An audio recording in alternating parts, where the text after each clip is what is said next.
Hello दोस्तों, मैं मुकेश कुमार साथ MKSGS चैनल में आपका हार्दिक स्वागत एवं अभिनंदन करता हूं।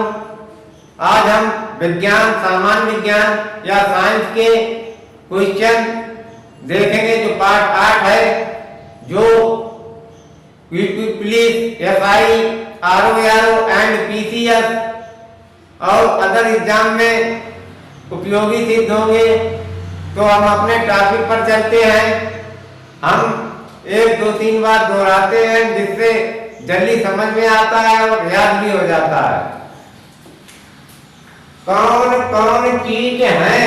खटमल, मच्छर, घरेलू मक्खी कीट हैं, जबकि मकड़ियों की गिनती कीटों में नहीं होती, बल्कि ये बिच्छू की तरह अष्टपाद में संबंध रखती है। मतलब आपको 4 विकल्प दिए गए हैं, उसमें मकड़ी भी दी गई है, तो ये कीट में नहीं आएगी। कौन कौन कीट हैं? खटमल, मच्छर, घरेलू मक्खी कीट हैं, जबकि मकड़ियों की गिनती कीटों में नहीं होती, बल्कि ये बिच्छू की तरह अष्टपाद में संबंध रखती है। नेक्स्ट क्वेश्चन, परितृप्त एवं प्यास के केंद्र मानव मस्तिष्क के किस भाग में अवस्थित है? हाइपोथैलेमस। परितृप्त एवं प्यास के केंद्र मानव मस्तिष्क के किस भाग में अवस्थित है? हाइपोथैलेमस। कौन एक प्राइमेट आधुनिक मानव का निकटतम संबंधी है? गिब्बन है। यह मानव सदृश लघुत्तम कृति है। कौन एक प्राइमेट आधुनिक मानव का निकटतम संबंधी है? गिब्बन है। यह मानव सदृश लघुत्तम कृति है। नेक्स्ट, आर्यक कारक का नाम संबंधित है एक प्रकार के बंदर से। आर्यक कारक का नाम संबंधित है एक प्रकार के बंदर से। सही मिलान। सूची फर्स्ट, सूची सेकंड। नियासिन से पैलग्रा बीमारी, थायमिन से बेरी, विटामिन डी से सूखा रोग, विटामिन के से रक्त का थक्का न जमना, नियासिन से पैलाग्रा बीमारी, थायमिन से बेरी बीमारी, विटामिन डी से सूखा रोग, विटामिन के से रक्त का थक्का। प्रकाश वर्ष है वह दूरी जो प्रकाश एक वर्ष में तय करता है। एक प्रकाश वर्ष बराबर 9.46 × 10⁻15 मीटर है। प्रकाश पर्व है वह दूरी जो प्रकाश एक वर्ष में तय करता है। एक प्रकाश वर्ष बराबर 9.46 × 10⁻15 मीटर। सूर्य के प्रकाश के अदृश्य अंश या भाग से प्रकाश संश्लेषण किया जाता है। कुछ बैक्टीरियो द्वारा, जिन्हें साइनोबैक्टीरिया भी कहते हैं, सूर्य प्रकाश अदृश्य अंश से प्रकाश संश्लेषण की क्रिया करते हैं। सूर्य के प्रकाश के अदृश्य अंश या भाग से प्रकाश संश्लेषण किया जाता है कुछ बैक्टीरिया द्वारा, जिन्हें साइनोबैक्टीरिया भी कहते हैं। सूर्य प्रकाश अदृश्य अंश से प्रकाश संश्लेषण की क्रिया करते हैं। नेक्स्ट, माप की कौन सी इकाई को 0.39 से गुणा करने पर इंच प्राप्त होता है? सेंटीमीटर। व्याख्या, सेंटीमीटर में 0.3937 का गुणा करने पर इंच प्राप्त होता है, तथा 1 मीटर बराबर 3 39.37 इंच होता है। माप की कौन सी इकाई को 0.39 से गुणा करने पर इंच प्राप्त होता है? सेंटीमीटर। व्याख्या, सेंटीमीटर में 0.3937 का गुणा करने पर इंच प्राप्त होता है तथा 1 मीटर बराबर 39.37 इंच होता है। अब चलते हैं नेक्स्ट क्वेश्चन पर। प्रकाश तंत्र या ऑप्टिकल फाइबर किस सिद्धांत पर कार्य करता है? पूर्ण आंतरिक परावर्तन पर। प्रकाश तंत्र या ऑप्टिकल फाइबर किस सिद्धांत पर कार्य करता है? पूर्ण आंतरिक परावर्तन पर। एक ट्रेन जैसे ही चलना आरंभ करती है उसमें बैठे हुए यात्री का सिर पीछे की ओर झुक जाता है। इसका कारण है स्थिरता का जड़त्व। एक ट्रेन जैसे ही चलना आरंभ करती है उसमें बैठे हुए यात्री का सिर पीछे की ओर झुक जाता है। इसका कारण है स्थिरता का जड़त्व।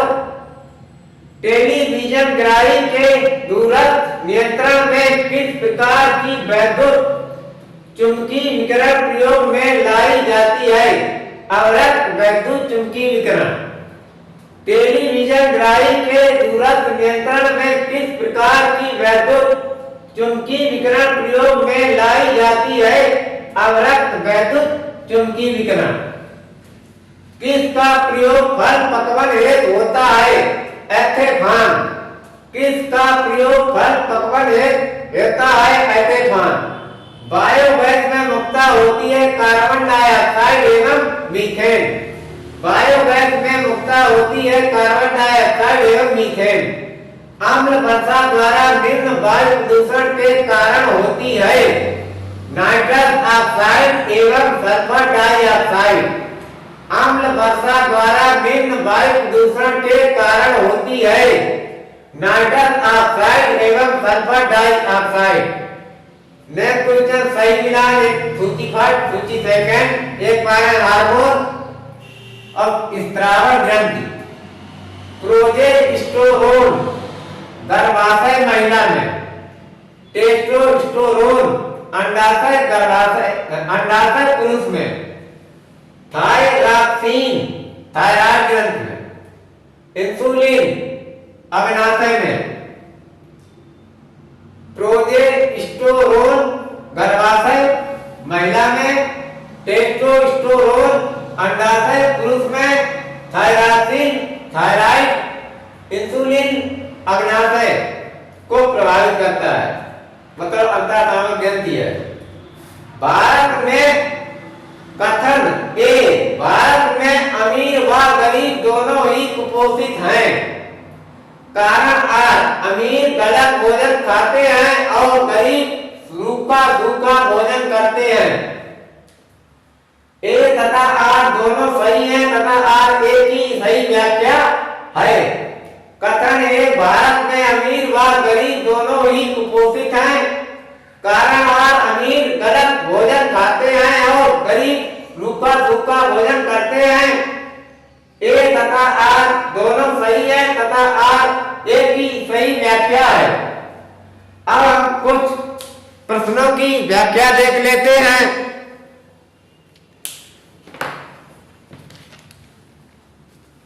कुछ प्रश्नों की हम व्याख्या देख लेते हैं। अब हम आते हैं क्वेश्चन जो है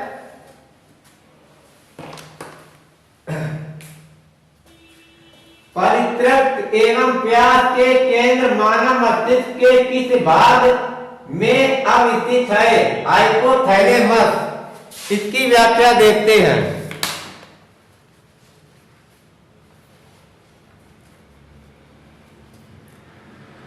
परितृप्त एवं प्यास के केंद्र मानव मस्तिष्क के हाइपोथैलेमस भाग में अवस्थित है।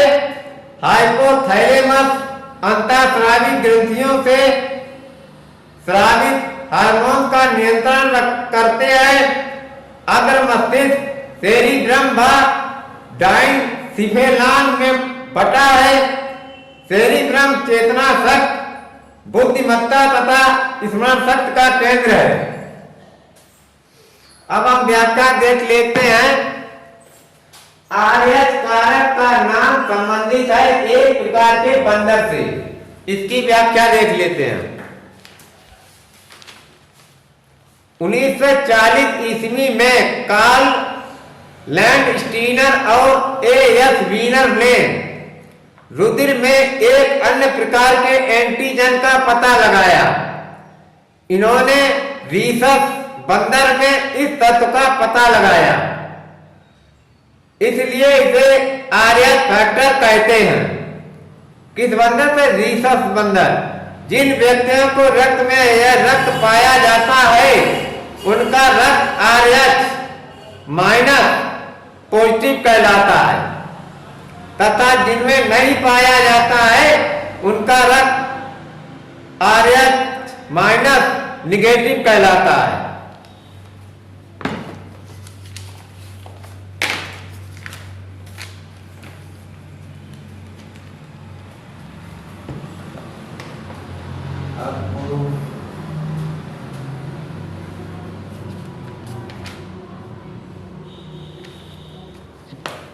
अब हम देख लेते हैं व्याख्या जो है प्रकाशित तंतु। प्रकाश तंतु ऑप्टिकल फाइबर के सिद्धांत पर कार्य करता है, पूर्ण आंतरिक परावर्तन पर। तो इसकी व्याख्या देख लेते हैं। प्रकाशित तंतु या ऑप्टिकल फाइबर पूर्ण आंतरिक परावर्तन के सिद्धांत पर कार्य करता है। जब कभी प्रकाश की अधिक दूरी तक भेजना होता है तो ऑप्टिकल फाइबर का उपयोग किया जाता है, क्योंकि इसमें प्रकाश का अवशोषण बहुत कम होता है।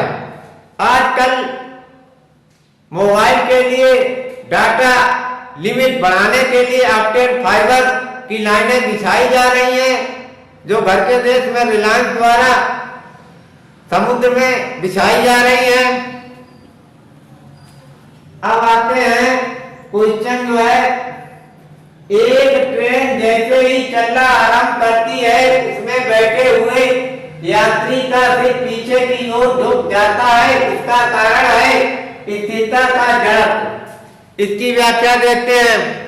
स्थिरता के जड़त्व के नियम के अनुसार यदि कोई वस्तु विरामावस्था में है या एक सरल रेखा में समान वेग से गतिशील रहती है तो उसकी विरामावस्था या समान गति की अवस्था में परिवर्तन तभी होता है जब उस पर कोई बड़ा बल लगाया जाता है। कार या ट्रेन में सावधानी से बैठे यात्री कार या ट्रेन के एकाएक चल देने से पीछे की ओर गिर जाते हैं। इसका कारण है कि यात्री के शरीर का निचला हिस्सा जो गाड़ी के संपर्क में है गाड़ी के साथ साथ चलने लगता है, परंतु ऊपरी हिस्सा जड़त्व के कारण विरामावस्था में ही बना रहता है। फलतः यात्री के शरीर का ऊपरी हिस्सा पीछे की ओर झुक जाता है। टेलीविजन ग्राही के दूरस्थ नियंत्रण में किस प्रकार की वैद्युत चुंबकीय विकिरण प्रयोग में लाई जाती है? अवरक्त वैद्युत चुंबकीय विकिरण। इसकी व्याख्या देख लेते हैं। टेलीविजन ग्राही के दूरस्थ नियंत्रण में अवरक्त विद्युत चुंबकीय विकिरण प्रयोग में लाई जाती है। इन किरणों की खोज विलियम हर्शेल ने 1940 ईस्वी में की थी। इनके तरंग दैर्घ्य का प्रतिशत 7.8 × 10⁻⁻7 मीटर से लेकर 10⁻³ मीटर तक होता है। ये तरंग पदार्थों को उच्च ताप पर गर्म करने पर निकलती हैं। इन किरणों की वेधन शक्ति अधिक होने का कारण ये घने कोयले व धुंध से पार निकल जाती हैं। युद्ध काल में इन किरणों का प्रयोग दूर दूर तक सिग्नल भेजने में किया जाता है। इनका उपयोग अस्पतालों में रोगियों की सेकाई करने व कोहरे में फोटोग्राफी करने में भी होता है। आप देखते हैं कि का प्रयोग फल पकवन हेतु होता है ऐतेफान। इसकी व्याख्या देख लेते हैं। ऐतेफान व्यापक रूप से उपयोग किया जाने वाला एक यौगिक है जो एथिलीन के स्रोत के रूप में पाया जाता है। यह 2-क्लोरोइथाइल फॉस्फोनिक एसिड है। इसका प्रयोग फूल फलों को कृत्रिम रूप से पकाने में किया जाता है। एथिलीन कोल व पेट्रोलियम गैसों के साथ पाई जाती है। इसके सूंघने पर व्यक्ति मूर्छित हो जाता है। यह ईथर एल्कोहल आदि में विलेय है। मतलब अगर एथिलीन को रखना है तो ईथर और एल्कोहल में ये विलेय है। बायोगैस में मुख्यतः होती है कार्बन डाइऑक्साइड एवं मीथेन। इसकी व्याख्या देख लेते हैं। बायोगैस एक प्रकार का जैव ईंधन है जो प्राकृतिक रूप से जैविक कचरे के अपघटन से उत्पन्न होता है। जब कार्बनिक पदार्थ जैसे खाद्य स्क्रैप और पशु अपशिष्ट अवायवी वातावरण ऑक्सीजन और उपस्थित वातावरण में टूट जाते हैं तो वे गैसों मुख्य रूप से मीथेन और कार्बन डाइऑक्साइड के मिश्रण को छोड़ते हैं। क्योंकि यह अपघटन अवायवी वातावरण में होता है, बायोगैस के निर्माण की प्रक्रिया को अवायवी पाचन के रूप में भी जाना जाता है। अम्ल वर्षा द्वारा निम्न वायु प्रदूषण के कारण होती है नाइट्रस ऑक्साइड एवं सल्फर डाइऑक्साइड। तो इसकी व्याख्या देख लेते हैं। अम्ल वर्षा सल्फर डाइऑक्साइड एवं नाइट्रोजन के ऑक्साइड के कारण होती है, किंतु यह सल्फर डाइऑक्साइड एवं नाइट्रोजन के ऑक्साइड उगलने वाले औद्योगिक एवं परिवहन स्रोतों के क्षेत्रों तक ही सीमित नहीं होती, वरन यह स्रोतों क्षेत्रों से दूर अत्यधिक विकसित क्षेत्रों को भी प्रभावित करती है।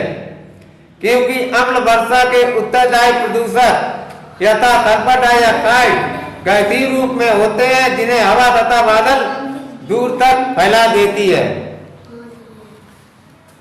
सही मिलान सूची पाठ सूची सेकंड। हार्मोन स्त्रावी। मेरी जानकारी आपको अच्छी लगी हो, मेरा वीडियो अच्छा लगा हो तो मेरा channel like, subscribe, comment and share करें तथा बेल आइकन या घंटी जरूर दबाएं। थैंक यू, धन्यवाद।